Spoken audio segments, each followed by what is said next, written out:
தமிழக மீன்வள பல்கலைக்கழகத்திற்கு முன்னாள் முதலமைச்சர் ஜெயலலிதாவின் பெயரை சூட்டும் மசோதாவுக்கு ஒப்புதல் பெற்று கட்சிகளுக்கு அப்பாற்பட்ட உன்னதமான தலைவராக முதலமைச்சர் திகழ்வதாக விழுப்புரம் எம்எல்ஏ லட்சுமணன் தெரிவித்துள்ளார்.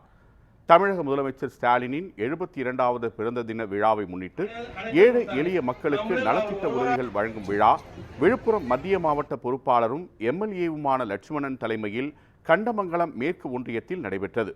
நிகழ்ச்சியில் 1000க்கும் மேற்பட்ட மக்களுக்கு எம்எல்ஏ லட்சுமணன் நலத்திட்ட உதவிகளை வழங்கினார். பின்னர் செய்தியாளர்களுக்கு பேட்டியளித்த அவர், தமிழக அரசு அனுப்பி வைத்து ஆளுநர் கிடப்பில் போட்ட 10 மசோதாக்களுக்கு உச்சநீதிமன்றம் ஒப்புதல் வழங்கியது வரலாற்று சிறப்புமிக்க தீர்ப்பு எனவும் முதலமைச்சருக்கு நன்றி எனவும் கூறினார். தமிழக மீன்வள பல்கலைக்கழகத்திற்கு ஜெயலலிதா பெயரை சூட்டும் நடவடிக்கைக்கு அதிமுக எம்எல்ஏக்கள் நன்றி கூட தெரிவிக்கவில்லை எனவும் அவர் தெரிவித்தார். மாண்புமிகு முதலமைச்சர் தளபதியார் அவர்கள் இன்று மீட்கப்பட்டிருக்கின்ற அந்த 10 மசோதாக்களில் ஒன்று தமிழக மீன்வள பல்கலைக்கழகத்துக்கு முன்னாள் முதலமைச்சர் அம்மையாருடைய பெயர் சூட்டுவதும் ஒன்று.